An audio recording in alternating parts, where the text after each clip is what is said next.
समारोह में पधारे हुए सभी सत्संगी धर्म प्रेमी भाई बहनों को सादर जय। प्रेमी भाई बहनों, हम आप परम सौभाग्यशाली हैं। ऐसे कलिकाल में हम लोगों को ये मानव तन, ये मनुष्य शरीर प्राप्त हुआ। उससे भी परम सौभाग्य की बात है कि मनुष्य रूपी मंदिर में बैठ करके हम लोगों को सत्संग सुनने का ये अवसर मिल रहा। सत्संग जन जो कोई पावे, मैलाई सब कट कट जावे। ये सत्संग है, ये कोई कथा और कीर्तन नहीं, किस्से और कहानियां नहीं, नाच गाना ढोल और मलिया नहीं।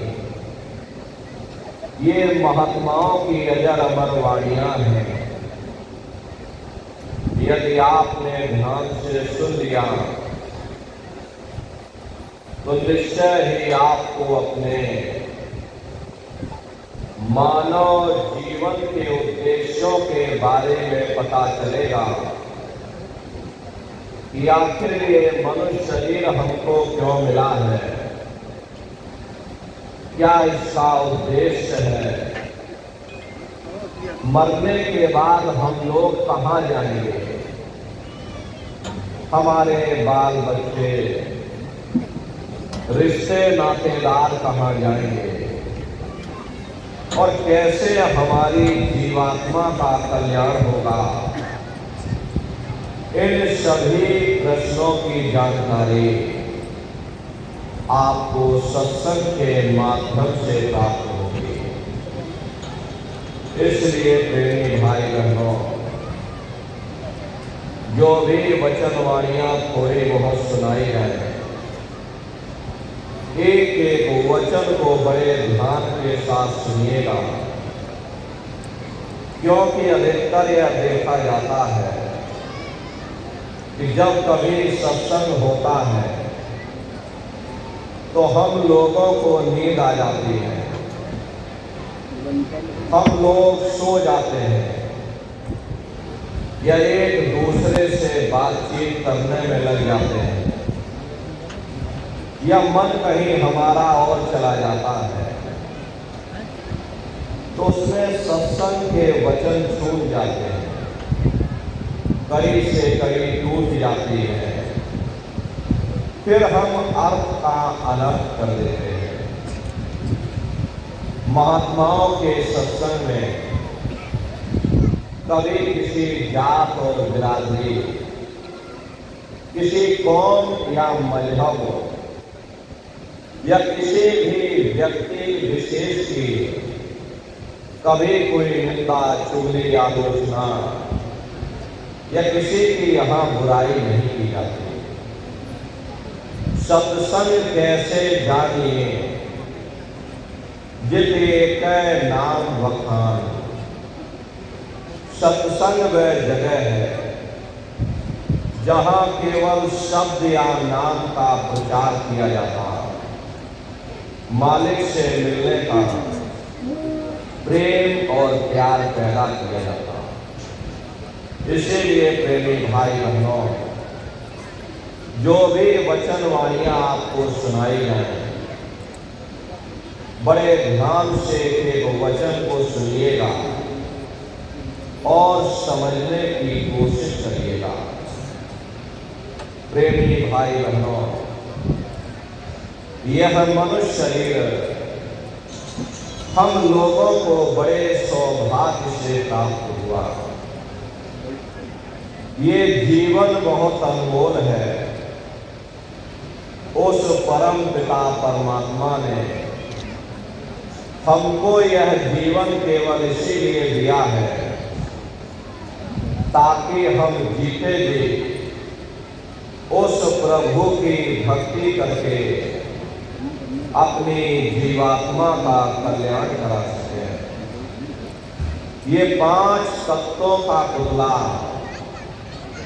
ये पंच भौतिक शरीर हम लोगों को एक निश्चित समय के लिए मिला हुआ, एक निश्चित समय को हम आप नहीं जानते हैं, किंतु जिसका ये मकान है, जिसका ये शरीर है, वो अवश्य ही जानता है। और समय पूरा हो जाने पर मकान मालिक जबरदस्ती इस मकान को खाली करवा देगा। उस समय न जमीन जायदाद काम आएगी, ना ये धन संपत्ति काम आएगी। जीवात्मा को निकाल करके इस शरीर से बाहर कर दिया जाएगा। ये शरीर हमारा आपका यही जमीन पर गिर पड़ेगा, क्योंकि जीवात्मा के निकल जाने के बाद में ये शरीर सिर्फ एक माटी का पुतला है, उससे ज्यादा कुछ भी नहीं। आप इस मिट्टी के पुतले को ले जाकर शमशान भूमि पर जला करके राख कर दोगे। हमारा आपका नाम, हमारी आपकी ये जात और बिरादरी, ये रुतबा, ये शानो शौकत उसे शमशान भूमि पर जल करके राख हो जाएगी। महात्मा प्रेम से जीवों को समझाते हैं कि भाई मिले नरदेह यह तुमको, बनाओ काज कुछ अपना और बचो मकिया इस जग में, जानियो रैन का सपना। प्रेमी भाई बहनों, जैसे रात में हम लोग स्वप्न देखते हैं, हालांकि उस समय पर हमें स्वप्न सच मालूम पड़ता है, असली प्रतीत मालूम होता है, लेकिन जब हम लोग सुबह उठते हैं, जब हमारी आंखें खुलती हैं, तब हमें होश आता कि नहीं भाई, हम तो स्वप्न देख रहे थे, ये सब भ्रम है। ठीक उसी प्रकार से ये दुनिया भी 10-20-100 साल का स्वप्न है। अब आप कहोगे हम जाग रहे, परंतु प्रेमी भाई बहनों, ऐसा हरगिज नहीं है। जिस दिन मौत का वक्त आएगा, हम लोग रोएंगे, हाय हाय करके चिल्लाएंगे कि हाय, हमने सारी जिंदगी यूं ही स्वप्न में गुजार दी। जागने का समय तो अभी आया था, जो कुछ करना था अभी करना था। लेकिन प्रेमी भाई बहनों, अब पछताए होत क्या, जब चिड़िया चुग गई खेत। महात्मा प्रेम से जीवों को समझाते हैं कि भाई देह और देह सब झूठा, धर्म में काहे को खपना। ये घर बार हमारा अपना नहीं, ये पराया देश है, ये सराय खाना है, ये मुसाफिर खाना है। ये शरीर भी तुम्हारा अपना नहीं, ये भी काल का पिंजरा है, किराए का मकान है, पराया मकान है। किसी को 40-50 साल के लिए मिला, किसी को 80-90-100 साल के लिए मिल गया। जितने जितने श्वास उस मालिक ने बख्शे हैं, उसे भुगतने के बाद में हमें शरीर को यहीं छोड़ जाना। श्वास दुधारा नित ही जारी, एक दिन खाली शाम प्रेमी भाई बहनों, एक तालाब पानी से चाहे कितना भी क्यों ना भरा हो, आप एक छोटी सी नाली काट कर खोल दीजिए, तालाब में छोटा सा छेद कर दीजिए, तो सारा पानी ही तालाब से बाहर निकल जाएगा। ठीक उसी प्रकार से हमारा ये शरीर भी श्वासों का भंडार है, और जब तक श्वासों का भंडार जारी है तब तक हम दुनिया के काम धाम में उलझे हुए, दुनिया के कारोबार में हम आप फंसे हुए। लेकिन जिस वक्त ये श्वासों का भंडार खाली होगा, फिर टेलीफोन खड़क जाएंगे, तार पहुंच जाएंगे, संदेश पहुंच जाएंगे, सब रिश्ते नातेदार, सब कुटुंब परिवार वाले, सब अड़ोस पड़ोस वाले मिनटों सेकंडों में इकट्ठा हो जाएंगे। प्रेमी भाई बहनों, जिस शरीर से तुम इतना प्रेम किया करते थे, उसे कोई एक रात भी घर में रखने को तैयार नहीं होता। ये कंधों पर लटका करके शमशान भूमि पर छोड़ करके आ जाते। हिंदू लोग तिनका तोड़ाते, जैसे तिनका टूट गया, तेरा मेरा रिश्ता नाता टूट गया। मुसलमान, सिख या ईसाई लोग खाक की मिट्टी कब्र में डाल देते कि जो मेरे लिए खाक की मिट्टी है वह मेरे लिए तू है। मामूली कष्ट नहीं होता, मौत के समय में घनघोर पीड़ा होती है। जनमत मरत दुसह दुख हुई। सहजो बाई ने बयान किया है कि सहजो मौत आइया, अंग अंग दिया तोड़, और हिया जले छाती फटे, उठे पीर घनघोर। गुरु महाराज सत्संग में फरमाते थे, जैसे 1 लाख भिक्षु एक साथ मिल करके हमारे शरीर पर डंक मारे, उससे भी लाखों करोड़ों गुना ज्यादा मौत के समय में दर्द होता है। जब मृत्यु आती है तो किस तरह से प्राण निकलते हैं, प्राणों के निकलने की क्या प्रक्रिया होती है, पहले उसे आप अच्छी तरह से समझ लीजिए। सिमटत भास श्वास उठ जावे, और प्राण पति जब सिमट समावे, उस समय हमारी श्वासें रुक जाती हैं, शरीर की चेतना पीछे सिमटने लगती है। तो सबसे पहले गुदा चक्र टूटता है, क्योंकि गुदा चक्र में पृथ्वी का वास होता है। गुदा चक्र टूट करके ऊपर इंद्रिय चक्र में समा जाता है। इंद्रिय चक्र में जल का वास होता है, यानी जल ने पृथ्वी को खोल दिया। फिर जब इंद्रिय चक्र टूटेगा तो ऊपर नाभि चक्र में समा जाएगा। नाभि चक्र में अग्नि का वास होता है, यानी अग्नि ने फिर जल को सुखा दिया। ये नीचे से सिमटाव होता है, नीचे से ऊपर की ओर सिमटाव होता है। फिर जब ये नाभि चक्र टूटेगा तो हृदय चक्र में समा जाएगा। हृदय चक्र में वायु का वास होता है, यानी वायु ने अग्नि को अपने में समाहित कर लिया, और इस तरह से वायु आकाश में उड़ गई। ये आंखों की पुतलियां ऊपर पलट जाती हैं, मुंह खुला का खुला रह जाता है।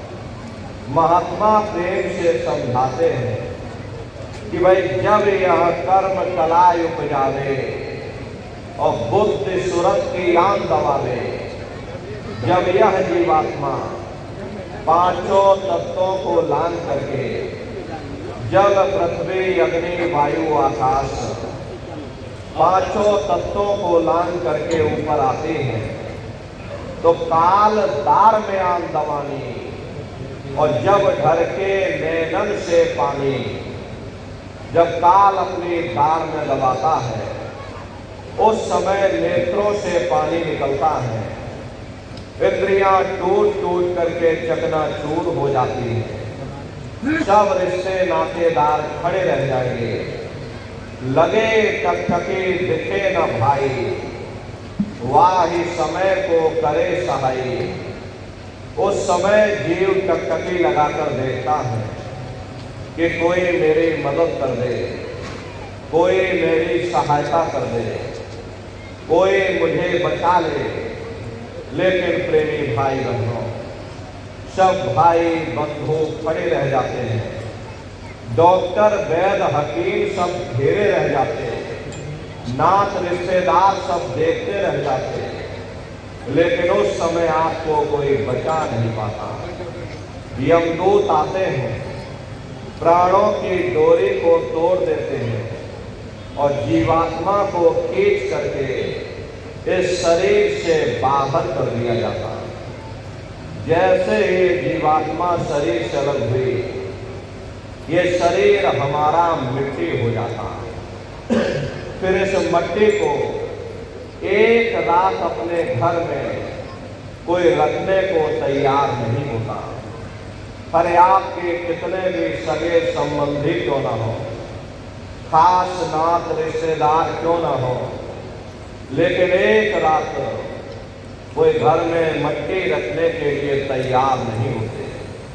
कहते भाई जल्दी करो, जल्दी करो, अब इनकी शक्ल देखने में हमको डर लग रहा, जल्दी से बाजार से कफन खरीद के लाओ, जल्दी से लकड़ियां खरीद के लाओ, अरे जल्दी से चिता तैयार करो, इनको घर में से जल्दी से उठा ले जाओ, वहीं शमशान भूमि पर जला देना। ये जो घर में इनके कपड़े लत्ते पड़े थे, हर इनके कपड़े लत्ते भी उठा ले जाओ, वहीं शमशान भूमि पर जला देना। जिस बिस्तर पर ये लेटे रहे, ये बिस्तर भी अशुद्ध हो गया। अब इनकी छुई हुई चीज हमको घर में एक नहीं चाहिए, इसलिए इनका बिस्तर भी उठा ले जाओ, वहीं शमशान भूमि पर जला देना। लेकिन उसने कोई सोने की अंगूठी पहनी होगी, उसे धीरे से उतार करके जेब में रख लोगे, बस वही एक अशुद्ध नहीं होगा और बाकी सब अशुद्ध हो जाएगा। हरे महात्मा कहते हैं कि भाई कुटुंब परिवार मतलब का बिना धन पास नहीं जाए। ये रिश्ते नातेदार, ये कुटुंब परिवार वाले, ये सब स्वार्थ के संगी साथी हैं। हरे प्रेमी भाई बहनों, आज तुम्हारी जेब में पैसा है तो साफ जैसे तैसे तुमसे रिश्तेदारियां कायम कर लेंगे, लेकिन आज जेब खाली हो जाए तो कोई किसी को याद करने वाला नहीं। 13 दिन बाद 13वीं मना दोगे, लड्डू पूड़ी पकवान बना करके खिला दोगे, फिर जाने वाले को कोई याद नहीं करता। अभी बूढ़े बुजुर्गों से पूछा जाए कि क्या तुमको तुम्हारे माँ बाप की याद आती है, तो कहेंगे भाई नहीं आती। अरे क्यों नहीं आती? तुम्हारे माँ बाप थे, तुमको पाला पोसा बड़ा किया, खुद बेचारे भूखे रहे होंगे, तुम्हारा पेट पाला होगा, तुमको तुम्हारे माँ बाप की याद क्यों नहीं आती? क्योंकि तुम्हारे सामने तुम्हारे लड़के बच्चे हो गए, तुम्हारे नाती पोता पंती और संती हो गए, इसलिए तुम अपने माँ बाप की यादों को धीरे धीरे भूल गए और नई यादों में धीरे धीरे बस गए। ऐसे ही प्रेमी भाई बहनों, एक दिन सब तुमको भी भूल जाएंगे। कोई किसी को यह याद करने वाला नहीं। ये कहानी तो शमशान भोग पर समाप्त हो गई। उधर देखो क्या होता। तुम्हारी जीवात्मा को ले जा करके ऊपर धर्मराज की कचहरी में पेश कर दिया जाएगा। वहां पलक झपकते ही तुम्हारे अच्छे बुरे कर्मों का हिसाब किताब हो जाएगा। धर्मराज तुमको सजा सुना देंगे। ले जाओ इनको फलाने नर्क में डाल दो, क्योंकि मैंने इनको मौका दिया था।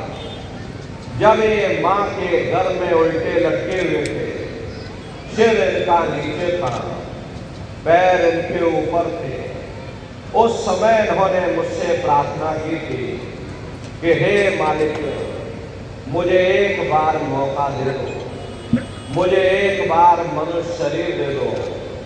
हम भजन करेंगे, भक्ति करेंगे, हम अपनी जीवात्मा का कल्याण करेंगे। तो मैंने इनकी प्रार्थना को स्वीकार कर लिया और इनको मैंने सुंदर सा मनुष्य शरीर दे दिया और कह करके मैंने भेजा था कि भाई ये मनुष्य शरीर ये किराए का मकान है, ये तुम्हारा अपना नहीं है। अगर ये तुम्हारा अपना होता तो हमेशा तुम्हारे पास रहता। ये तुम्हारा अपना नहीं, ये मैंने तुमको कुछ समय के लिए किराए का मकान दिया है। हाँ, तुम अपनी जीवात्मा को मेरे किराए के मकान में बैठा करके और मालिक की भक्ति करके अपनी जीवात्मा का कल्याण करा लेना। मैंने कुछ समय के लिए तुम सबको ये किराए का मकान दिया है। जब समय पूरा होगा तो मैं अपने सिपाहियों को भेजूंगा और उस समय पर तुम मेरे मकान को खाली कर देना। लेकिन इतना ध्यान रखना कि जैसा साफ सुथरा मैंने तुमको ये किराए का मकान दिया, वैसा ही साफ सुथरा तुम मुझको वापस लौटाना। लेकिन इस किराए के मकान में बैठ करके इन्होंने अच्छे बुरे कर्म कर डाले। मेरे किराए के मकान को इन्होंने अपने कर्मों से गंदा कर दिया, इसलिए कर्मों की सजा इनको मिलेगी। ले जाओ इनको फलाने नर्क में डाल दो। महात्मा कभी झूठ नहीं बोलते।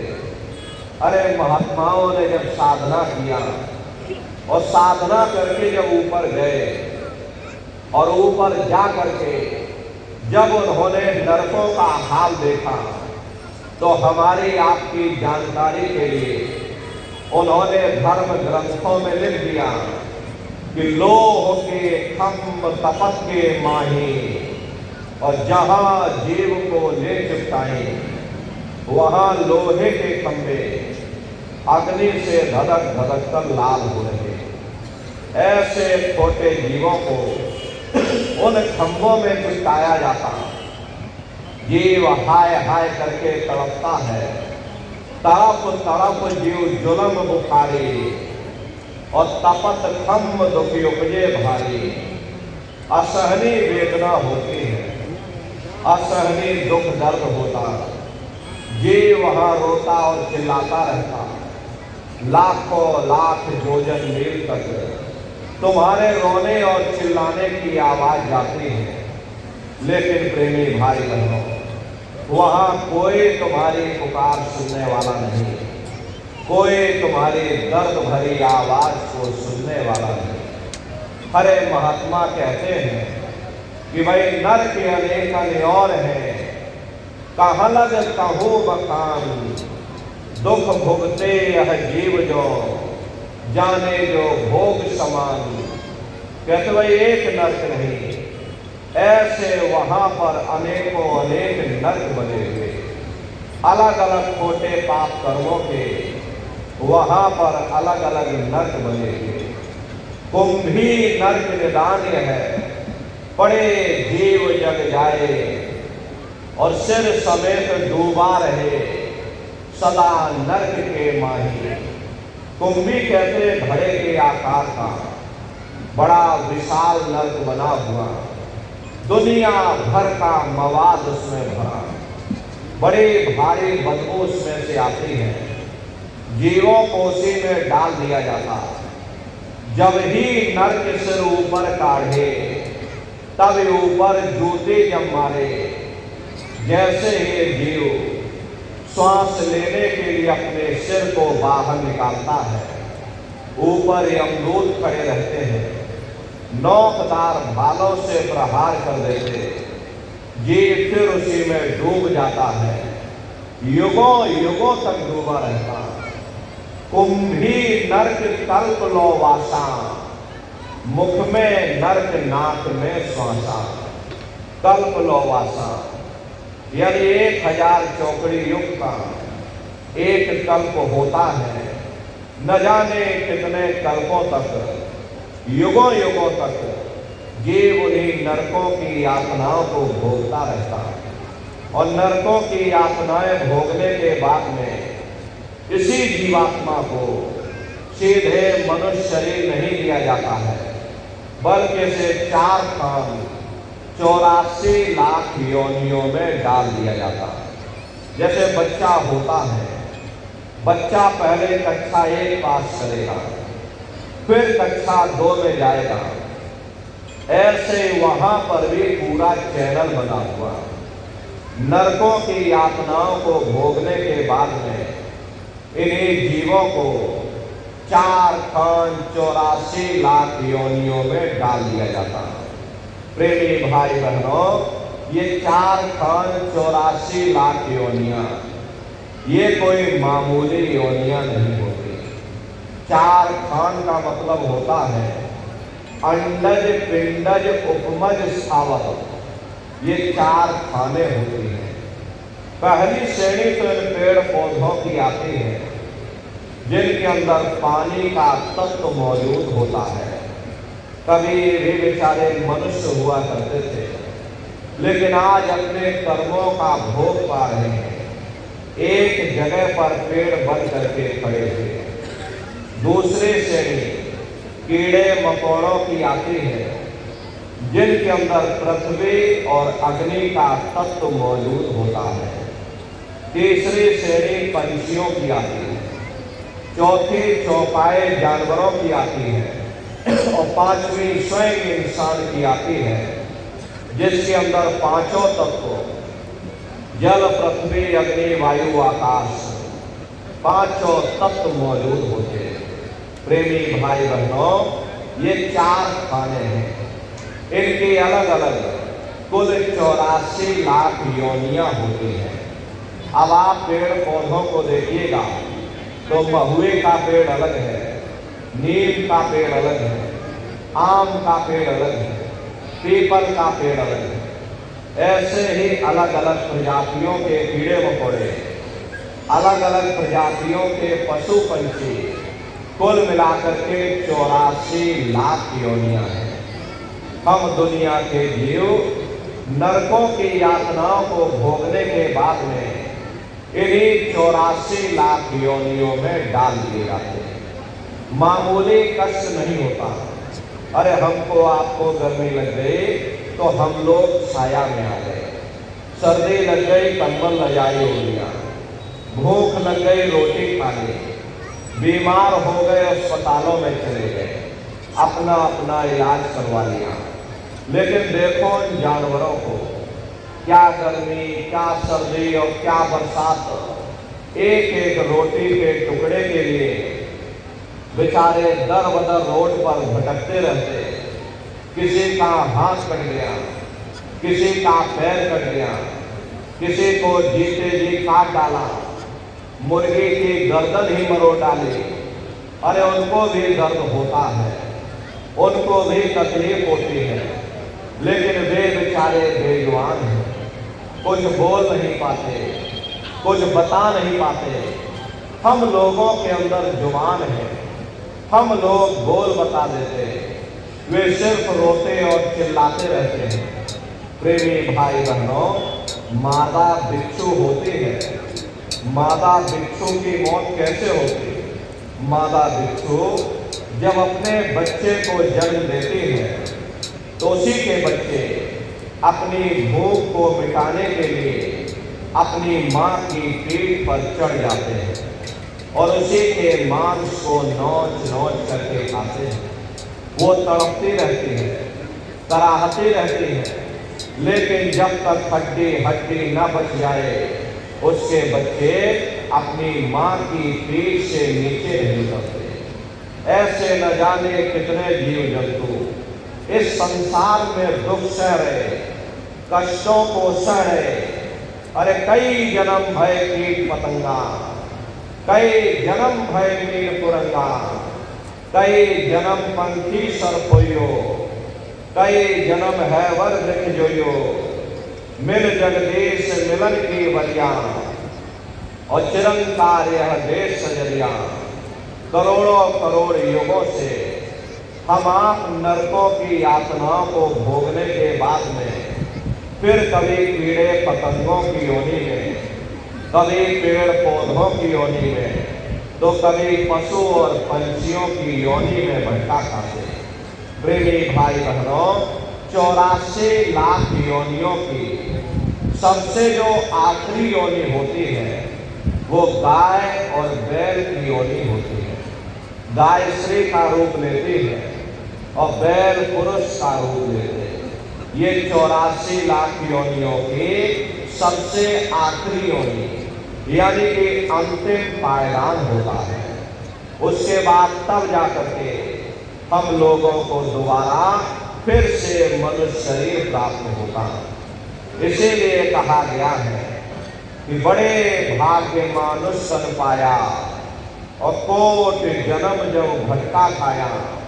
कोटान कोट जन्म जन्मांतरों तक अलग अलग योनियों में भटकने के बाद में तब बड़े सौभाग्य से हम लोगों को ये मनुष्य शरीर प्राप्त हुआ। लेकिन बड़े अफसोस की बात है कि जैसे किसी को हीरा मिल गया, उसे हीरे की परख नहीं, उसने हीरे को गधे के गले में बांध दिया। ठीक उसी प्रकार से ये मनुष्य शरीर उत्तम से उत्तम है, लेकिन इंसान इसकी कद्र नहीं करता। खाने पीने ऐशो इशरत में अपने कीमती समय को और श्वासों की पूंजी को बर्बाद कर देता है। महात्मा प्रेम से समझाते हैं कि भाई बड़े सौभाग्य से तुमको ये मनुष्य शरीर मिला है। बड़े से बड़े देवी देवता भी इस मनुष्य शरीर को पाने के लिए तरसते हैं, क्योंकि उन नरकों से, इन 84 से निकलने का केवल एक ही दरवाजा है, वह केवल मनुष्य का शरीर है। इसे मनुष्य रूपी मंदिर में बैठ करके हम उस परमात्मा की भक्ति कर सकते। इसीलिए संतों महात्माओं ने इस पंच भौतिक शरीर को सच्चा हरि मंदिर कहकर याद किया कि हरि मंदिर यह शरीर है और ज्ञान रतन प्रकट होए, ये असली हरि मंदिर है। जब भी वो परमात्मा मिलेगा इसे हरि मंदिर के अंदर मिलेगा। इसे पंच भौतिक शरीर को ईसा मसीह साहब ने टेम्पल ऑफ लिविंग गॉड यानी जिंदा ईश्वर का मंदिर कहा। इसे पंच भौतिक शरीर को गुरु नानक साहब ने नर नारायणी देह कहकर याद किया। ये वो देह है जिसमें नारायण स्वयं विराजमान है। अरे वो नारायण जब भी मिलेंगे तुम्हें तुम्हारे अंदर मिलेंगे। यही कबीर साहब ने लिखा है कि जो तिल माही तेल है, जो चकमक में आग, और तेरा साईं तुझ में और जाग सके तो जाग। जिस तरह से तिल में तेल होता है, पत्थर में अग्नि होती है, ठीक उसी तरह से वो मालिक हर एक के घट घट में, हर एक के वजूद के अंदर बैठा हुआ।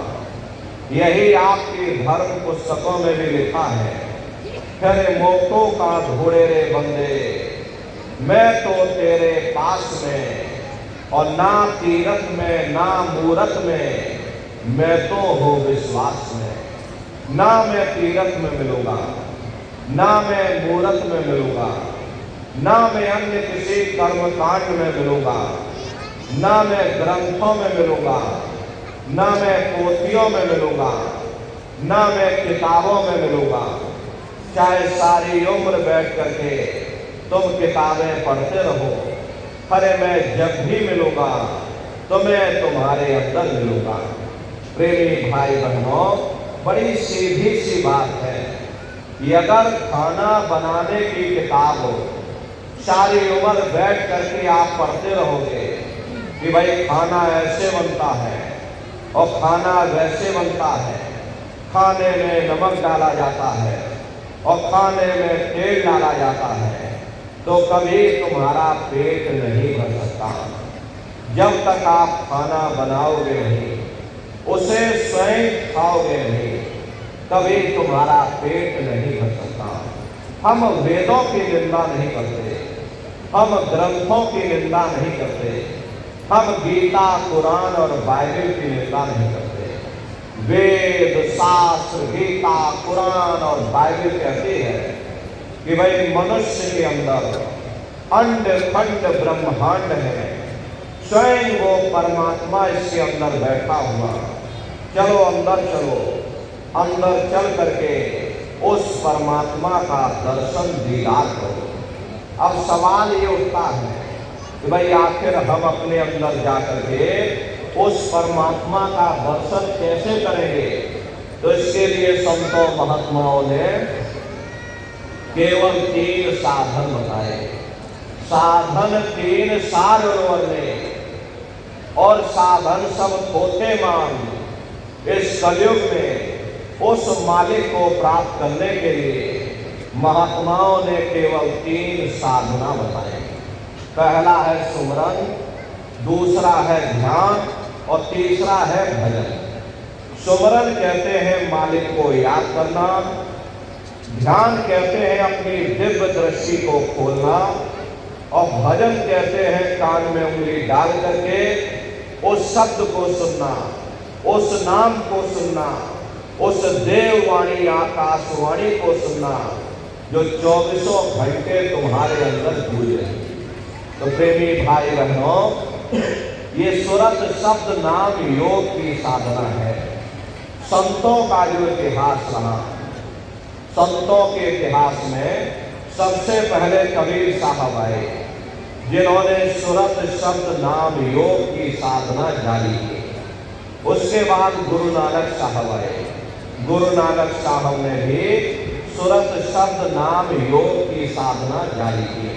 प्रेमी भाई बहनों, और बहुत से महात्माएं, कबीर, नानक, दादू दरिया, भीखा, रविदास, पलटू, जगजीवन, चित्रकूट में आप चले जाइए, गोस्वामी जी महाराज जिन्होंने रामचरित्र मानस बनाई, उन्होंने भी सुरत शब्द नाम योग की साधना जारी की। राजस्थान की धरती पर देखो मीराबाई हुई, सहजोबाई हुई, उन्होंने भी उस मालिक को पाया तो सुरत शब्द नाम योग की साधना करके पाया। प्रेमी भाई बहनों, ये सुरत शब्द नाम योग की साधना है। इस साधना की 3 क्रियाएं हैं, सुमरन, ध्यान और भजन। महात्माओं ने कहा था कि भाई ये शरीर तुम्हारा सच्चा हरि मंदिर है। इसी हरि मंदिर के अंदर 24 घंटे वो घंटे और शंख की आवाज गूंज रही। उसी घंटे शंख की आवाज को महात्माओं ने शब्द कहा। अरे आपकी धर्म पुस्तकों में लिखा है कि पोथी पढ़ जग हुआ, पंडित भया न कोई, और 2.5 अक्षर प्रेम का, पढ़े सो पंडित हुए। दुनिया वाले कहते हैं कि 2.5 अक्षर का मतलब प्रेम है। प्रेम नहीं है, प्रेम में तो मात्रा लगी है। यहाँ पर जिस 2.5 अक्षर का वर्णन उन महात्माओं ने किया है वो है शब्द सा आदा बा और बा। उसी शब्द को महात्माओं ने नाम कहा।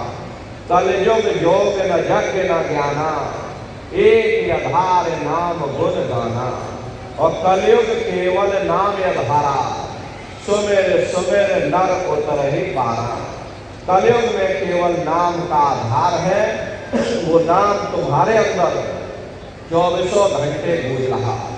तो उसी घंटे संग की आवाज को महात्माओं ने शब्द या नाम कहा। उसी घंटे संग की आवाज को मुसलमान फकीरों ने कलमा कहा। उसी घंटे संग की आवाज को ईसा मसीह साहब ने वर्ड या लागत कहकर याद किया। उसी घंटे संग की आवाज को गुरु नानक साहब ने अनहद वाणी कहकर याद किया। चीन में जो महात्मा हुए उन्होंने इसको ताओ कहकर याद किया और हिंदू महात्माओं ने इसे देववाणी आकाशवाणी कहकर याद किया।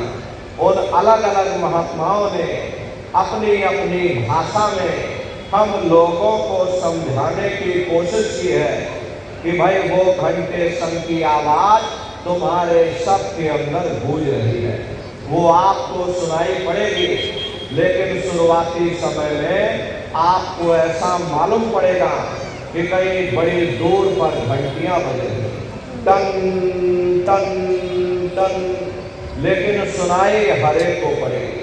प्रेमी भाई बहनों, जब घंटे संग की आवाज आपको सुनाई पड़ने लग जाए तब आप सीटी की आवाज को छोड़ देना और घंटे संग की आवाज को पकड़ लेना, उसको आप सुनने लग जाना।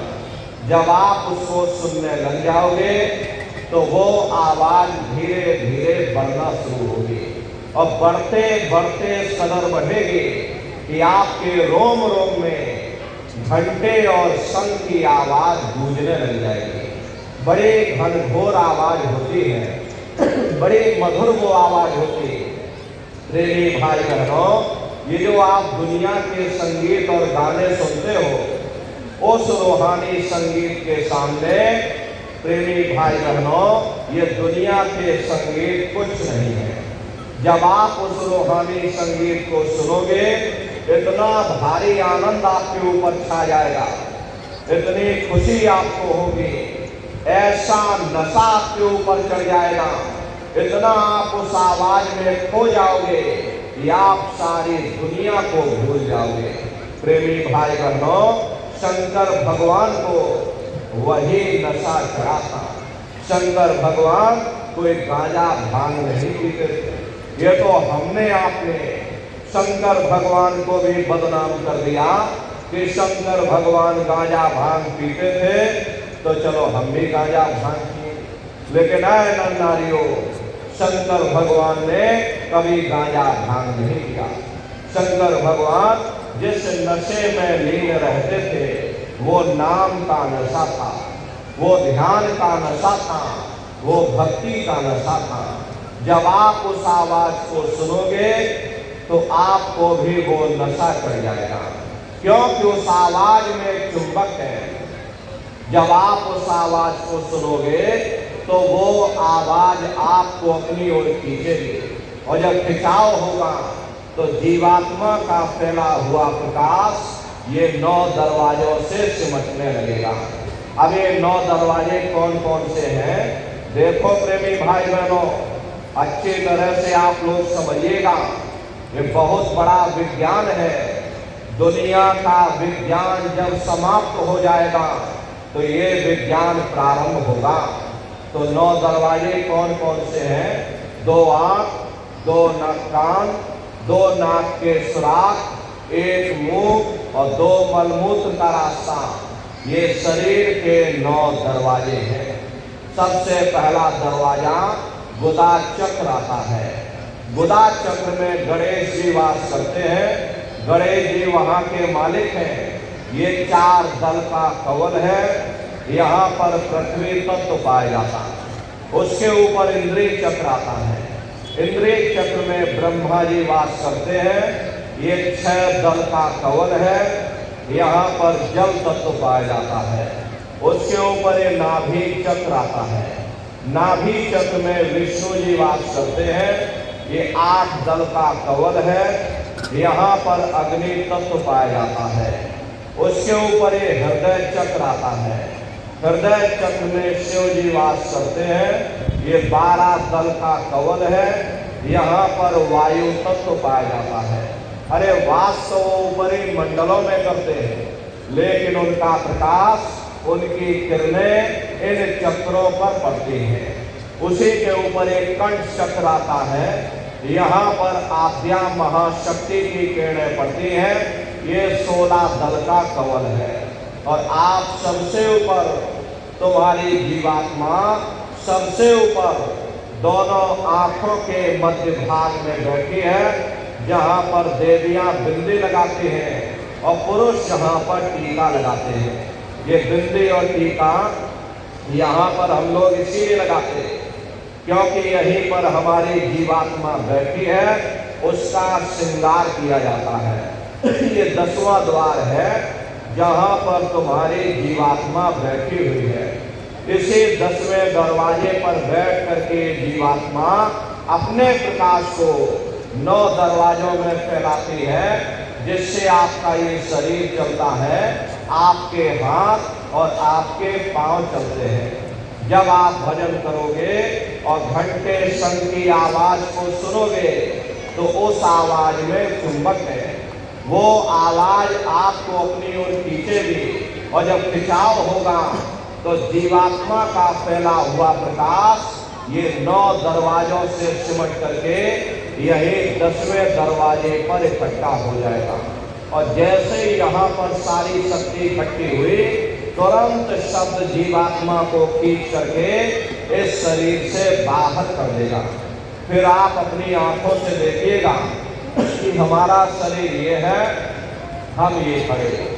आप अपने शरीर से अलग हो जाओगे। जैसे चिड़िया होती है, चिड़िया घोंसले से निकल करके आसमानों की उड़ान भरती है और शाम को फिर अपने घोंसले में आ जाती है।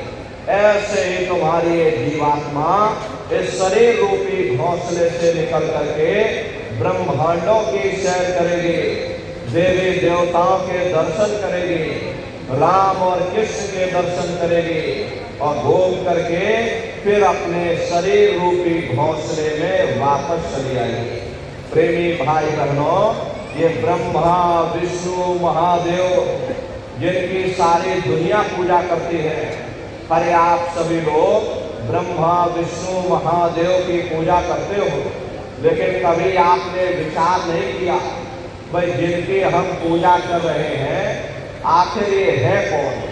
आपने बहुत कथाएं सुनी होंगी, बहुत भागवतों में आप गए होंगे, लेकिन कभी आपने ये नहीं सोचा भाई जिनकी हम सभी लोग पूजा करते हैं, ये ब्रह्मा विष्णु महादेव कौन है, ये कहाँ पर रहते हैं, ये क्या काम करते हैं, इनके माँ बाप कौन है, राम कौन है, कृष्ण कौन है, ईश्वर कौन है, ब्रह्म कौन है, पार ब्रह्म कौन है, ये लोग कहाँ पर रहते हैं। तो जरा संक्षिप्त में आप समझिएगा, क्योंकि अगर हम इसका वर्णन करेंगे लाखों वर्ष लग जाएंगे, एक लोक का वर्णन नहीं हो पाएगा।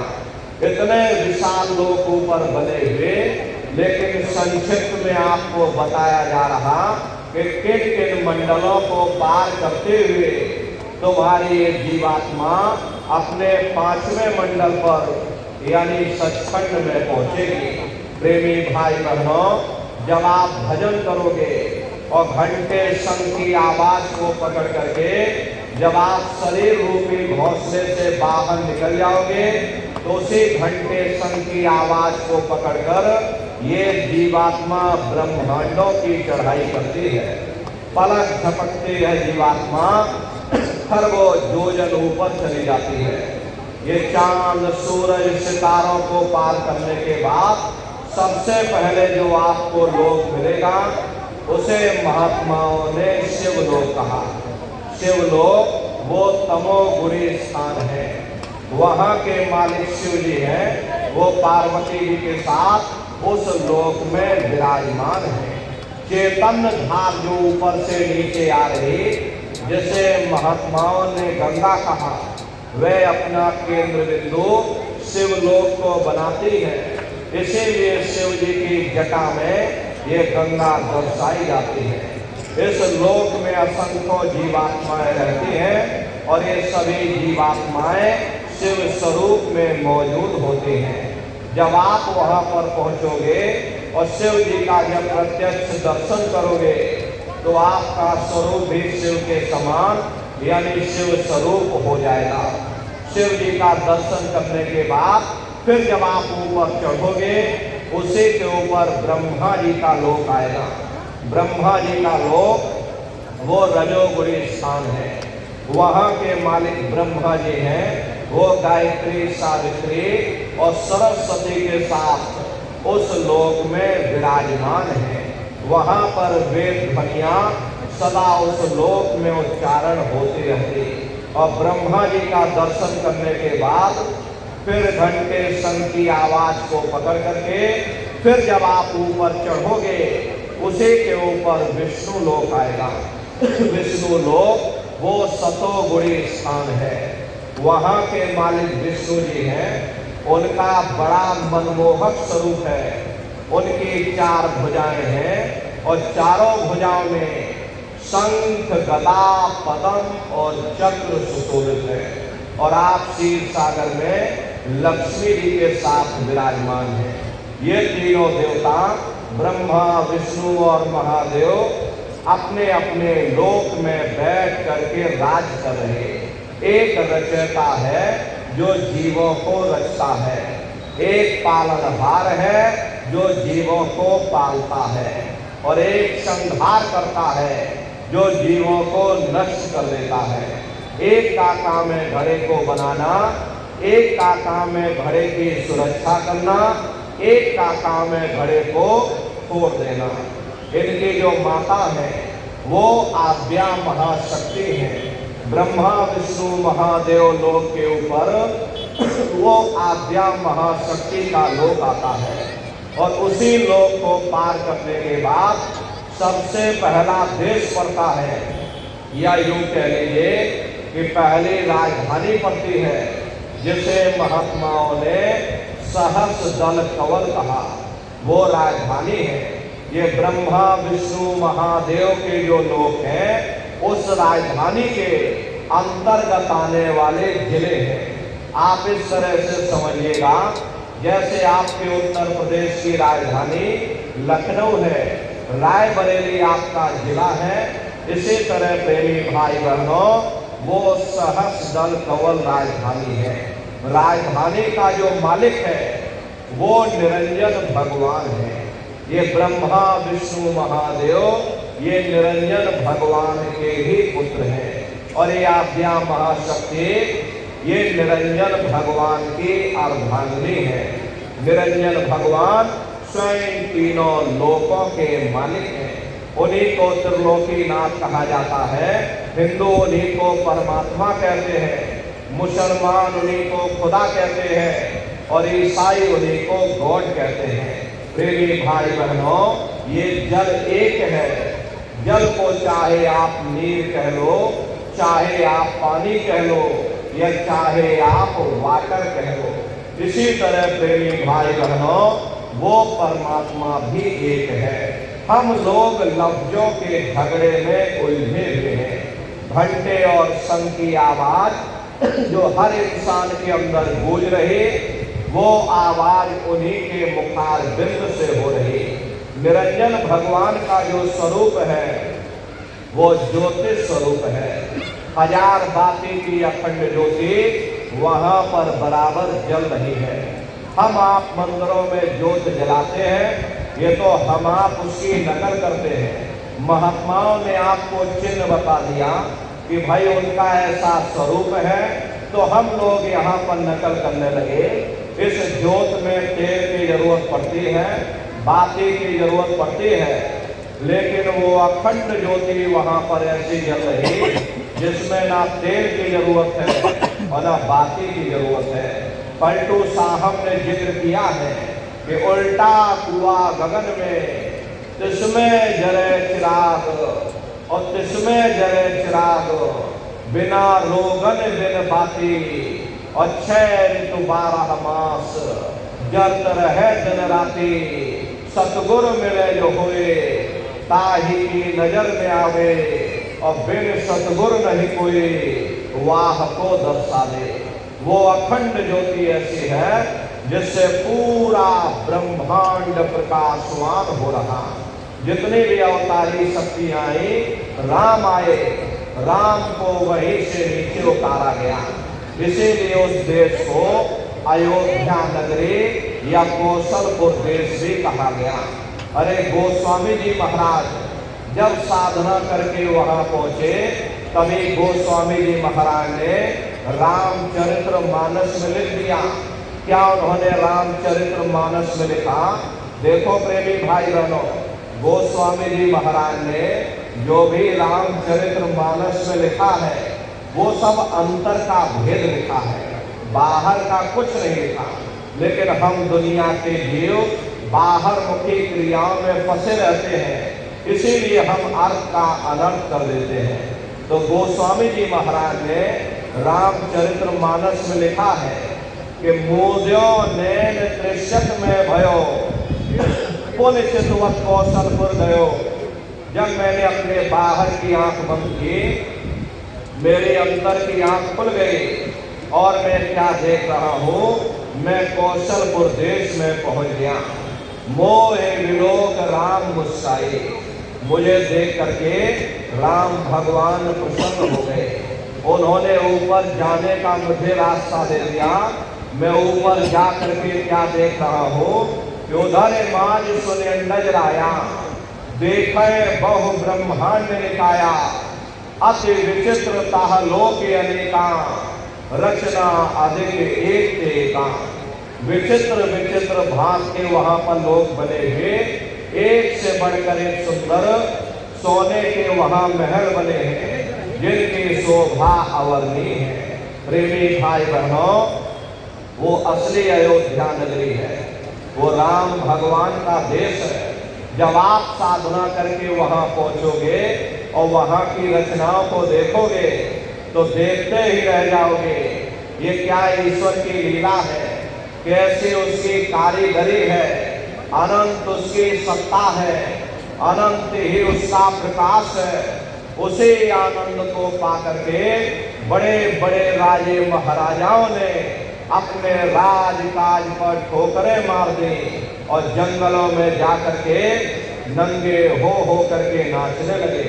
इतना आनंद, इतनी खुशी उन साधकों को होती है। मीराबाई को जब ये दौलत मिल गई, मीराबाई ने लिख दिया, मैं मिल जाए पाए पीऊ अपना, तब मेरी पीर बुझानी और मीरा सुरत शब्द सहलानी।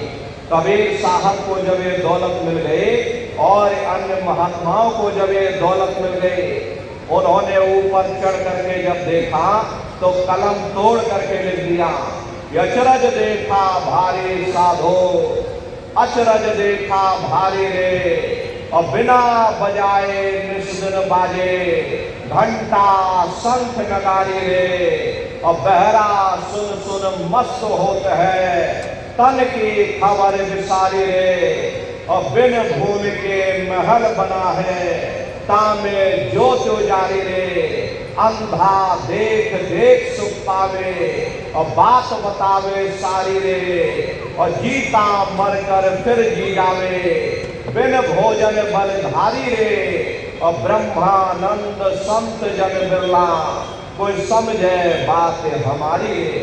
प्रेमी भाई बहनों, वो असली अयोध्या नगरी है, वो राम भगवान का देश है। राम जी का दर्शन करने के बाद फिर तुम्हारी ये जीवात्मा दूसरे मंडल के शब्द को पकड़ करके और दूसरे मंडल की चढ़ाई करेगी।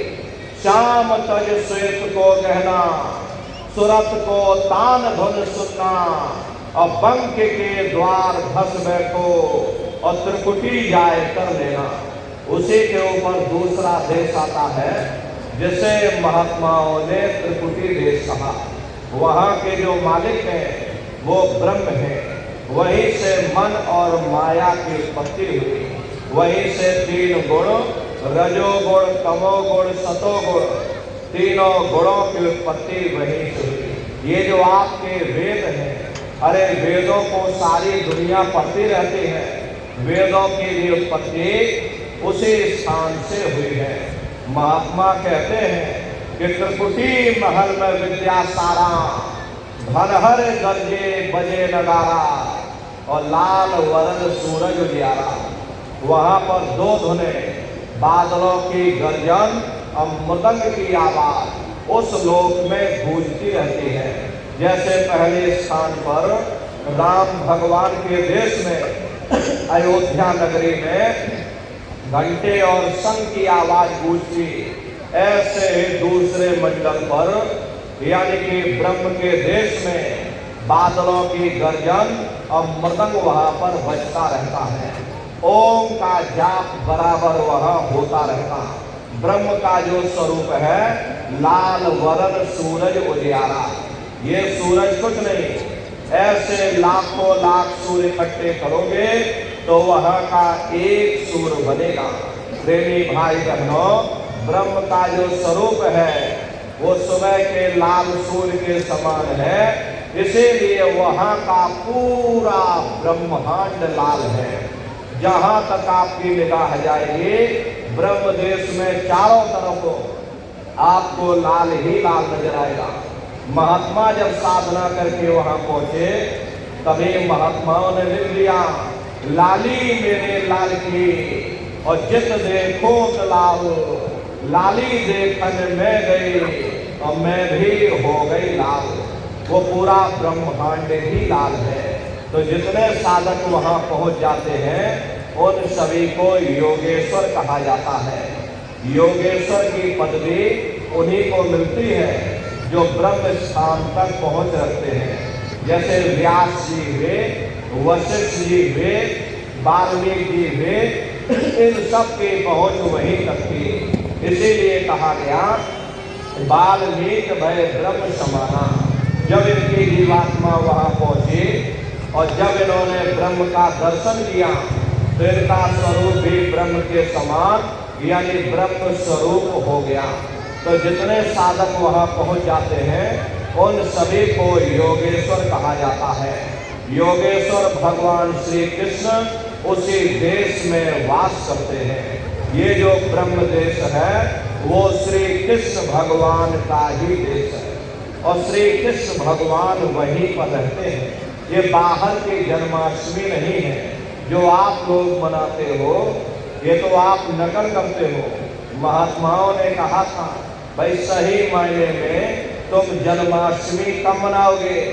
जब तुम्हारी जीवात्मा 5 तत्व जल पृथ्वी अग्नि वायु आकाश और 3 गुण रजोगुण तमोगुण सतोगुण 5 तत्व और 3 गुणों से परे हो करके और ब्रह्म देश में पहुंच करके जब कृष्ण भगवान का दर्शन कर लोगे तब सही मायने में जन्म अष्टमी मनाई जाएगी।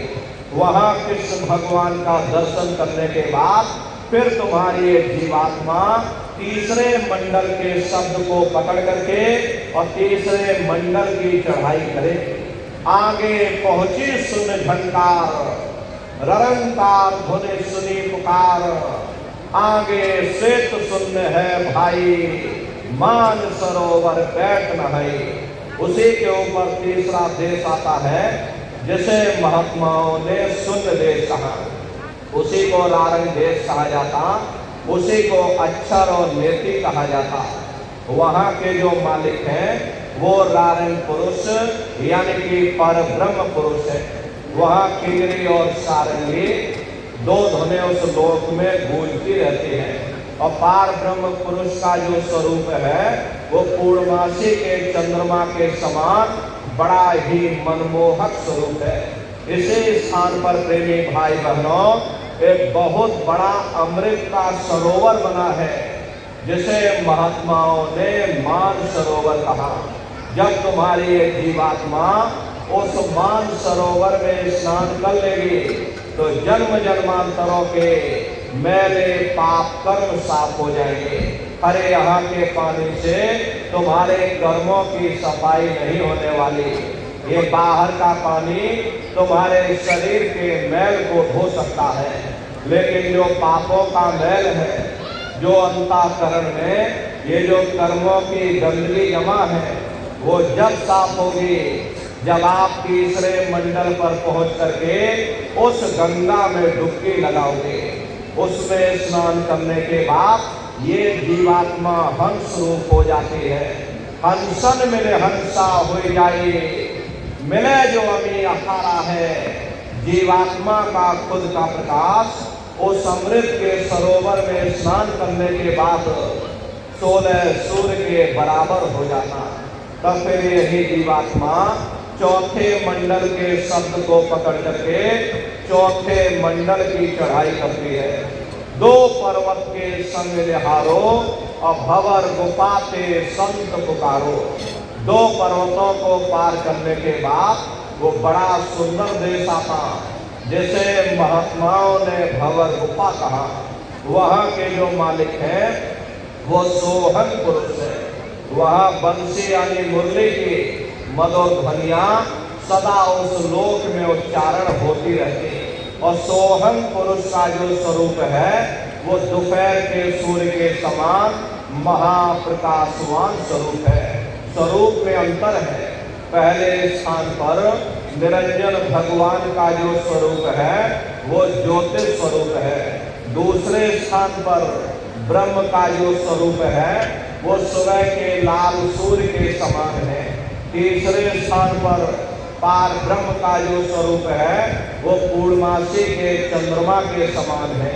चौथे स्थान पर सोहन पुरुष का जो स्वरूप है वो दोपहर के सूर्य के समान महाप्रकाशवान स्वरूप है। वहाँ के धनी का दर्शन करने के बाद ताके परे धाम सतनामा और बीन बजे सतलोक ठिकाना। सोहन देश के ऊपर वो 5वां देश आता, जिसे महात्माओं ने सचखंड देश कहा। वो सचखंड देश अजर अमर अविनाशी सदा एक रस रहने वाला देश है। वहाँ न काल है, न कर्म है, न दुख है, न संताप है, न पुण्य है, न पाप है। जो जीवात्माएं वहाँ पहुँच जाती हमेशा के लिए जन्म मरण के बंधनों से आजाद हो जाती। वहाँ के जो मालिक है सत्पुरुष भगवान हैं, जिनके रोम रोम में खरबों खरब सूरज चांद सितारे प्रकाशवान, वही हमारे आपके सच्चे मालिक हैं। वही हमारे आपके सच्चे पिता हैं। हमको आपको वहीं से नीचे उतारा गया और फिर शब्द को पकड़ करके शब्द शब्द पौड़ी पर चढ़कर और पहुंचो सचखंड सतनाम। तो शब्द का पकड़ में आएगा जब आप भजन करोगे। और भजन कैसे किया जाएगा जरा अच्छी तरह से समझ लो। ये आंख और कान को बंद करिएगा, लेकिन मन को रोकिएगा। ऐसे समय पर तुम्हारा ये मन जरूर भागेगा। अभी आप सत्संग में बैठे हो, शरीर तुम्हारा यहाँ बैठा, लेकिन मन सारी दुनिया में भाग रहा। अब किसी को बाल बच्चों की याद आ गई, ये मन बाल बच्चों में पहुंच गया। कोई दुकान दफ्तर छोड़ करके आया, मन दुकान दफ्तर में पहुंच गया। कोई खेती बाड़ी छोड़ करके आया, शरीर बेचारा यहाँ बैठा और मन खेत में जुताई कर रहा। तो ऐसे भजन से कोई लाभ नहीं होगा। जिन्होंने मार मन डाला उन्हीं को सूरमा कहना, और बड़ा बैरी ये मन घट में इसे का जीत ना तकना। अगर दुनिया में कोई हमारा दुश्मन है वो केवल हमारा मन है। ये मन रूपी रावण कब मरेगा? जब 9 द्वारों पर फतेह हासिल करके तुम यहाँ 10वें द्वार पर चढ़ जाओगे, तब सही मायने में दशहरा मनाई जाएगी। अरे बाहर की दशहरा नहीं है जो लकड़ी का रावण बना देते हो और फूंक फाक करके घर चले आते। कहते भाई हमने रावण मार दिया। महात्माओं ने कहा था भाई सही मायने में तुम दशहरा कब मनाओगे? जब 9 द्वारों पर फतेह हासिल करके तुम यहाँ 10वें द्वार पर चढ़ जाओगे, तब सही मायने में विजयदशमी मनाई जाएगी। तब ये मन रूपी रावण तुम्हारा मरेगा। तब तुम्हारी एक जीवात्मा, और इसी जीवात्मा को महात्माओं ने राम भी कहा। अरे आपकी धर्म पुस्तकों में लिखा है, एक राम दशरथ का बेटा, एक राम घट घट में लेटा, एक राम का सकल पसारा, और एक राम है सबसे न्यारा। एक वो राम है जो अयोध्या के वासी हैं, और एक राम घट घट में लेटे। यदि हमारी आपकी जीवात्मा जो हर एक के अंदर मौजूद है, महात्माओं ने कहा भाई एक वो राम है, और एक राम का सकल पसारा, यानी पहले स्थान के मालिक वो निरंजन भगवान, जिनको दुनिया त्रिलोकीनाथ कहते हैं, जिनका ये पूरा पसारा पूरा संसार है। महात्माओं ने कहा भाई एक वो राम है, और एक राम है सबसे न्यारा, 5वें स्थान के मालिक वो सतपुरुष भगवान जो हमारे आपके सच्चे पिता हैं। महात्माओं ने कहा भाई एक वो राम है। तो महात्मा तो उस राम की महिमा गाते हैं। तो मोटी बात आप पकड़िए, शरीर को भोजन देते हो, सुबह दोपहर शाम रात खाते रहते हो, लेकिन कभी आपने विचार नहीं किया ये जीवात्मा जो जन्म जन्मांतरों से बेचारी भूखी प्यासी बैठी है, जिसकी शक्ति से तुम्हारा इतना बड़ा ये शरीर चल रहा, तो कभी अपनी जीवात्मा को तुमने भोजन नहीं दिया। अरे इसका भोजन भजन है, इसका भोजन शब्द है, इसका भोजन नाम है। अपना ये नियम बनाइए कि पहले हम अपनी जीवात्मा को भोजन देंगे, फिर अपने शरीर को भोजन देंगे। अगर ये नियम आपका बन गया तो आपका लोक भी बन जाएगा और आपका परलोक भी बन जाएगा। प्रेमी भाई बहनों, मालिक को पाने के लिए तुम्हें घर बार छोड़ने की जरूरत नहीं है, तुम्हें समाज छोड़ने की जरूरत नहीं है, तुम्हें जात और बिरादरी बदलने की जरूरत नहीं है। अरे जात पात के रगड़े झगड़े ये हमारे अपने नहीं है, ये सिर्फ हमारे मन की खुराफात है। अरे आप सभी लोग बुद्धिमान हो, अपनी अपनी बुद्धि से आप सभी लोग विचार करिएगा। जब गुरु नानक साहब नहीं आए थे तब कोई सिख नहीं था, जब मोहम्मद साहब नहीं आए थे तब कोई मुसलमान नहीं था, जब ईसा मसीह साहब नहीं आए थे तब कोई ईसाई नहीं था। और पीछे लौटते चले जाओ तो केवल मनुष्य ही मनुष्य रह जाते हैं। ये रगड़े झगड़े किसने पैदा किए? ये हमने आपने पैदा किए। अरे कोई भी महात्मा यहाँ पर आकर के ना कोई कौम बनाने आता है, न कोई महात्मा यहाँ पर मजहब चलाने आते हैं, न कोई यहाँ पर जात और बिरादरी बदलने आते हैं, और न ही आप हमारे हाथों में ये डंडे और तलवारें देने के लिए आते हैं। अरे आप तो सच्चा मार्ग, सनातन मार्ग समझाने के लिए इस धरा भूमि पर शरीर रूप में अवतरित होते हैं। अरे प्रेमी भाई बहनों, आप अपनी बुद्धि से विचार करिएगा। सुपच जात के भंगी थे, रैदास जी जात के हरिजन थे, और मीराबाई जात की छत्राणी थी। अगर वे सब उस मालिक को प्राप्त कर सकते हैं तो आप भी उस मालिक को प्राप्त कर सकते हो। जाति पाति पूछे नहीं कोई, हरि का भजे सो हरि का हुए।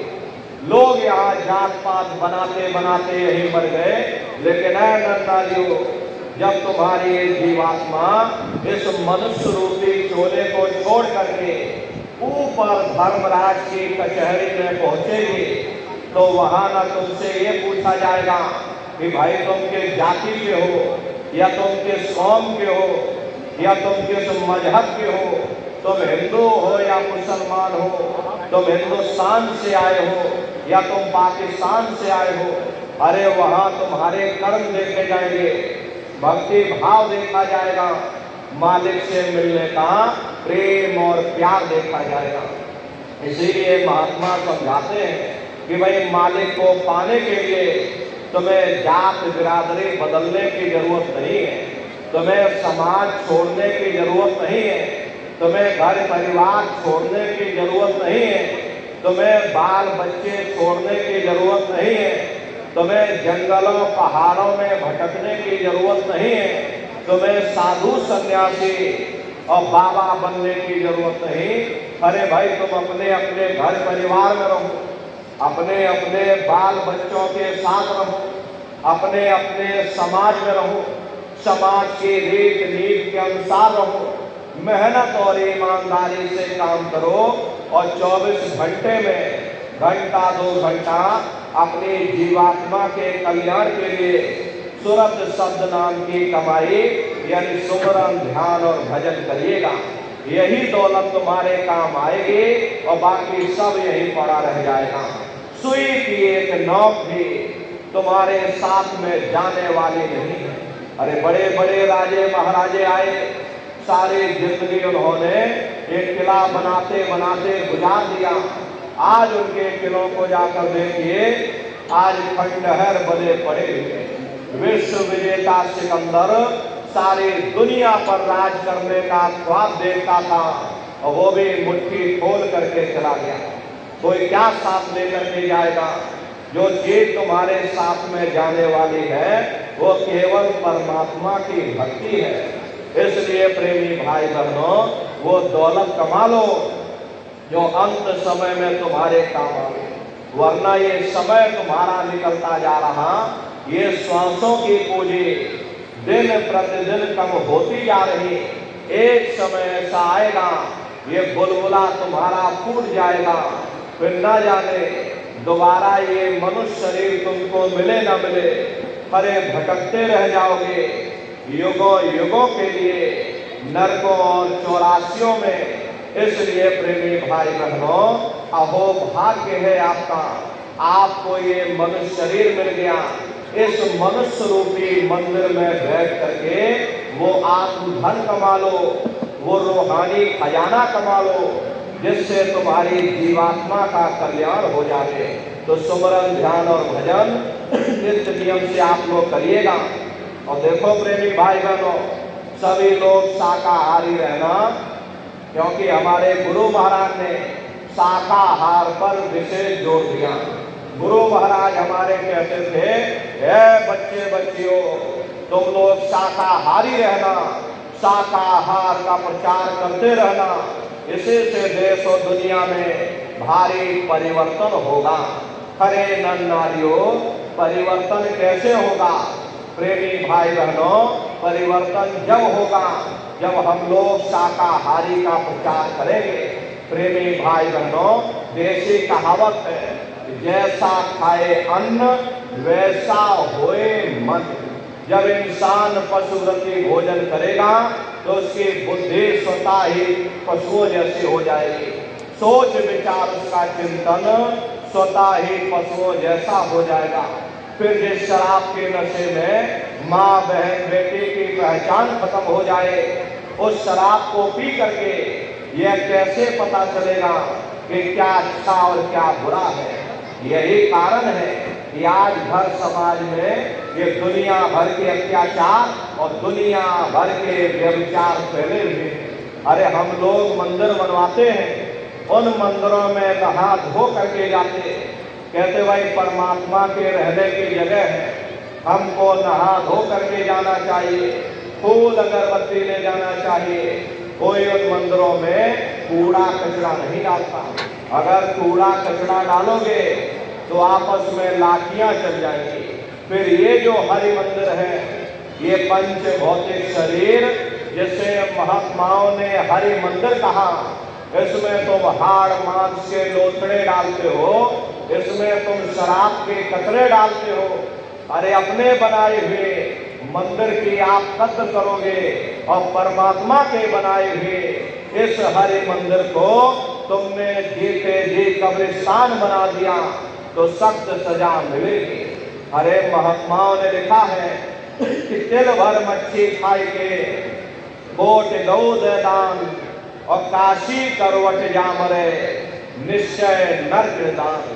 यदि तिल भर भी मच्छी खा करके फिर चाहे कोटान कोट गौओं का तुम दान करो और काशी में जा करके मत्था रगड़ते रगड़ते अपनी पूरी जिंदगी वहां पर गुजार देना, फिर भी तुमको तुम्हारे गुनाहों की सजा मिलेगी, कोई बच नहीं सकता।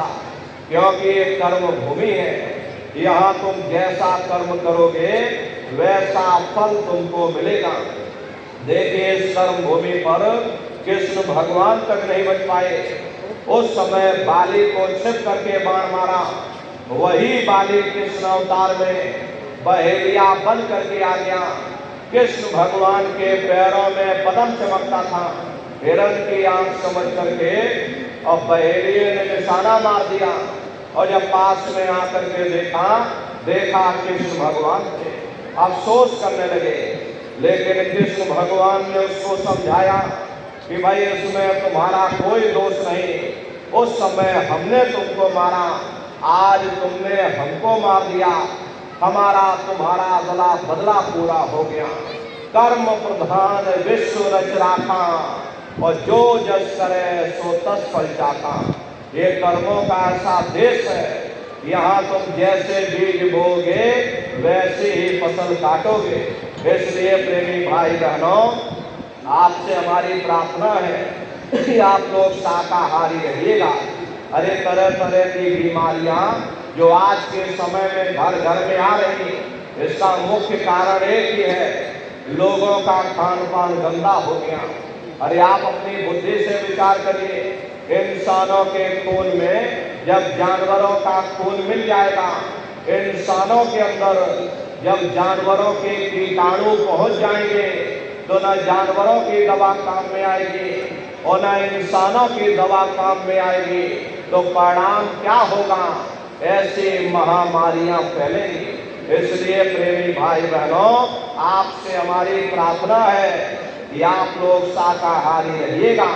कोई ऐसा नशा मत करना जिससे बुद्धि तुम्हारी पागल हो जाए और घर में माँ बहन बेटी की पहचान खो दो। अरे आप अपने आप को कट्टर हिंदू मानते हो, अरे भाई हम कट्टर हिंदू हैं, हमसे बड़ा सनातनी दुनिया में कोई नहीं, हम धर्म के ठेकेदार हैं, हम राम को मानने वाले हैं और हम कृष्ण को मानने वाले। अरे आप राम को मानते हो और आप कृष्ण को मानते हो तो उनके आदर्शों पर भी चलना सीखो। राम ने कभी नहीं कहा कि तुम मांस खाओ, या कृष्ण ने कभी नहीं कहा कि तुम शराब पियो। जितने देवी देवता अवतार हुए सभी यही कह करके गए कि अहिंसा परमो धर्म। अगर हमने किसी को बनाया नहीं तो मिटाने का अधिकार हमारे पास है। अरे आप इंसान हो, इंसान का काम है दया करने का, दया धर्म का मूल है। इसलिए प्रेमी भाई बहनों, आप जीवों पर रहम करो, रूहों पर रहम करो। सभी लोग शाकाहारी रहिएगा और शाकाहारी का प्रचार अपने अपने क्षेत्रों में बराबर आप लोग करते रहना। अरे सतयुग कैसे आएगा, दूरदर्शी कैसे आएगी, राम राज कैसे आएगा? राम राज कोई भाषण देने से नहीं आने वाला। राम राज जब आएगा जब आप लोग धर्म का प्रचार करोगे, और धर्म का प्रचार करने की जिम्मेदारी हम सभी प्रेमी भाई बहनों की है, क्योंकि हम सभी लोग अपने गुरु के मेहनत और पसीने के जलाए हुए चिराग हैं। अगर एक एक चिराग एक एक गांव में पहुंच जाएगा, ये पूरा गांव प्रकाशवान हो जाएगा, ये पूरा समाज प्रकाशवान हो जाएगा। गुरु महाराज के संदेशों को जन जन के बीच में पहुंचाने की जिम्मेदारी हम सभी प्रेमी भाई बहनों की है। गुरु महाराज हमारे कह करके गए कि बच्चा गांव गांव में तुम भजन केंद्र की स्थापना करो, गांव गांव के लोग भजन करने लग जाएं, गांव गांव में सत्संग होने लग जाए, गांव गांव के लोग शाकाहारी हो जाएं, गांव गांव के लोग सदाचारी हो जाएं, गांव गांव के लोग चरित्रवान हो जाएं, आंखों में माँ बहन बेटे की पहचान कायम हो जाए। जब हमारा ये गांव बदल जाएगा, ये पूरा समाज बदल जाएगा, निश्चय ही कलयुग में सतयुग आ जाएगा। इसलिए प्रेमी भाई बहनों, धर्म के प्रचार में आप सभी लोग अपना अपना योगदान दीजिएगा। देखिए, हमारे गुरु महाराज परम संत बाबा जय गुरुदेव जी महाराज ने एक अच्छे समाज के निर्माण के लिए, चरित्रोत्थान के लिए, लोगों को शाकाहारी और सदाचारी बनाने के लिए 116 वर्ष की आयु तक अथक मेहनत और परिश्रम किया। हमारे गुरु महाराज ने अपने गुरु की याद में मथुरा आश्रम पर इतना विशाल मंदिर बनवाया।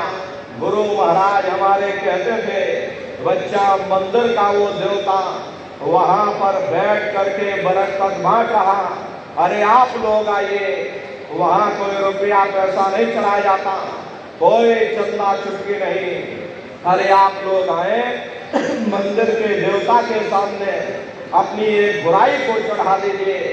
वहां पर बुराई चढ़ाई जाती है कि हम आज से मांस मछली नहीं खाएंगे, हम आज से अंडा शराब का सेवन नहीं करेंगे, हम आज से झूठ नहीं बोलेंगे, हम आज से किसी को धोखा नहीं देंगे। अरे आप अपनी एक बुराई चढ़ा दो, आपकी एक मनोकामना पूरी होगी। ऐसा वरदानी मंदिर गुरु महाराज ने अपने गुरु की याद में मथुरा आश्रम पर बनवाया। उन्हीं की याद में ये पावन भंडारे का कार्यक्रम 20 दिसंबर से और 24 दिसंबर तक मथुरा आश्रम पर मनाया जाएगा। तारीख आप लोग याद रखिएगा, 20 दिसंबर से और 24 दिसंबर तक ये भंडारे का कार्यक्रम होगा। आप सभी प्रेमी भाई बहन भंडारे के कार्यक्रम में सब परिवार सादर आमंत्रित है, आप लोग पधारिएगा। अरे आपके रहने ठहरने के लिए वहाँ अलग अलग जिलों के टेंट रावटी डेरे लगाए जाते हैं। भोजन पानी के लिए अलग अलग जिलों के निःशुल्क भंडारे वहाँ पर बराबर चलते रहते हैं। हजारों हजार की संख्या में बराबर वहाँ भंडारे चलते रहते हैं। प्रेमी भाई बहनों, देश के कोने कोने से दसियों लाख की संख्या में प्रेमी भाई बहन मथुरा दरबार में पधारते हैं। अपना बहुत बड़ा आश्रम है, करीब करीब 10 किलोमीटर के व्यास में अपना आश्रम बना हुआ, वहीं पर एक कार्यक्रम होता है। अपने आश्रम पर गुरु महाराज की एक छोटी सी गौशाला भी है। गुरु महाराज के पास में कुल 2 गाय थी।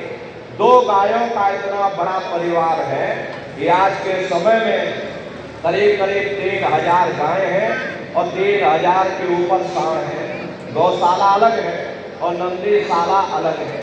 किसी को बाहर नहीं भेजा जाता, क्योंकि हमारे गुरु महाराज कह करके गए कि बच्चा इनको यही रखना, यही सेवा पानी करना, अगर बाहर भेज दोगे लोग मार देंगे, काट देंगे।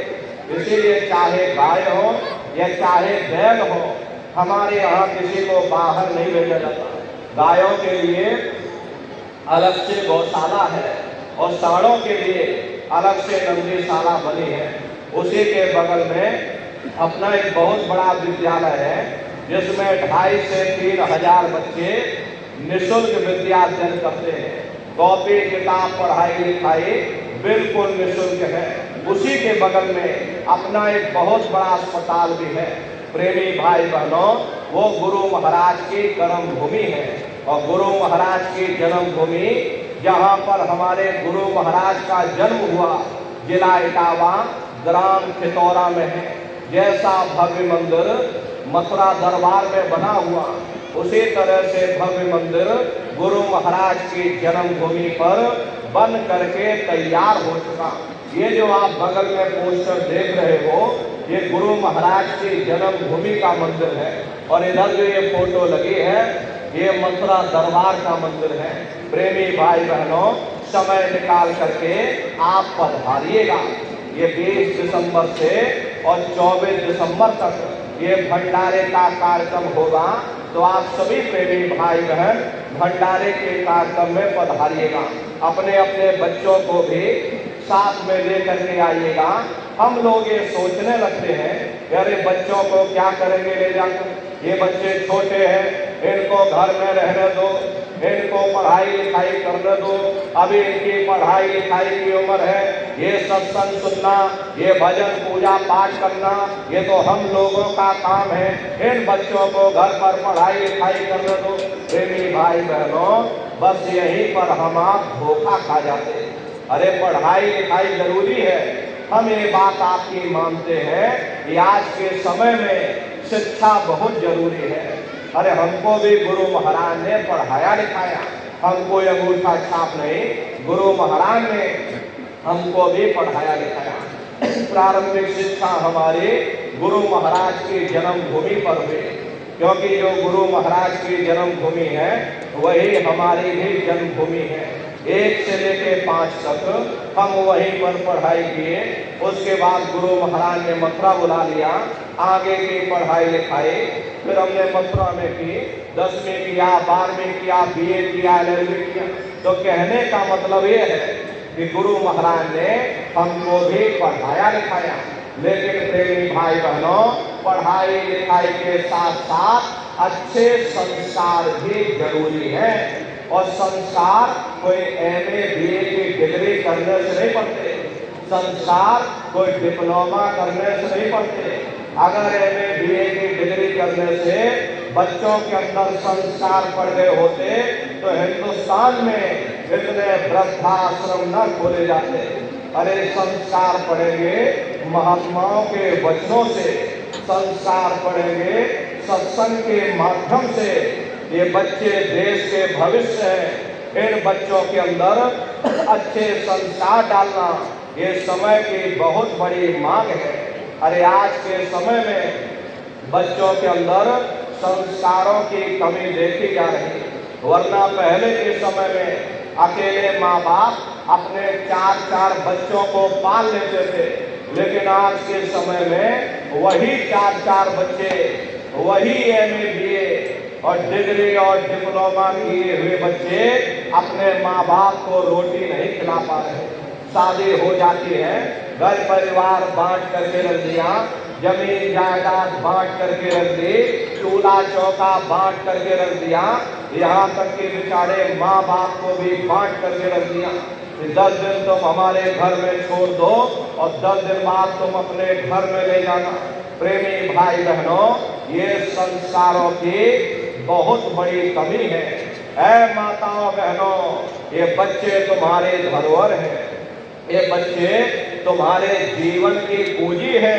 अरे अपनी पूंजी को संभाल करके रखिएगा। इन बच्चों को आप बचपन से तैयार करिए, इनको आप अच्छी शिक्षा देना, इनको आप अच्छे संस्कार देना, इनको आप शाकाहारी बनाना, इनको आप सदाचारी बनाना, इनको चरित्रवान बनाना, और इनको भी तुम राम और कृष्ण बना दो। यही बच्चे बड़े हो करके माँ बाप का नाम रोशन करेंगे, घर और समाज का नाम रोशन करेंगे। इसलिए प्रेमी भाई बहनों, अपने अपने बच्चों के साथ, इष्ट मिष्ट परिवार वालों के साथ आप सभी प्रेमी भाई बहन भंडारे के कार्यक्रम में सब परिवार सादर आमंत्रित है। आप लोग पधारिएगा और सुमरन, ध्यान और भजन बराबर आप लोग करते रहना। इतना जान लो प्रेमी भाई बहनों, ये रास्ता बिल्कुल सच्चा है। अरे आप करोगे तो आपको अनुभव होगा, दिखाई भी पड़ेगा, सुनाई भी पड़ेगा। अरे आपका लोक भी बन जाएगा और आपका परलोक भी बन जाएगा। इसी के साथ अब हम अपनी वाणी को विराम देते हैं। आप लोगों ने अपना कीमती समय हमको दिया, इसके लिए आप सभी प्रेमी भाई बहनों को बहुत बहुत साधुवाद है। कहने सुनने में यदि हमसे कोई गलती भूल चूक हुई हो, अरे हम तो छोटे हैं, आप सभी लोग हमारी माताएं बहनें बूढ़े बुजुर्ग हमको छोटा समझ करके आप सभी प्रेमी भाई बहन हमको क्षमा करिएगा। अभी आप लोग बैठे रहिएगा, बैठ करके एक प्रार्थना आप लोग करिएगा, उसके बाद ये समापन हो जाएगा। तो सभी प्रेमी भाई बहन बैठ करके मालिक को याद करते हुए एक प्रार्थना बोलिएगा। बोलो जय गुरुदेव।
जगत में गुरु महिमा है अपार।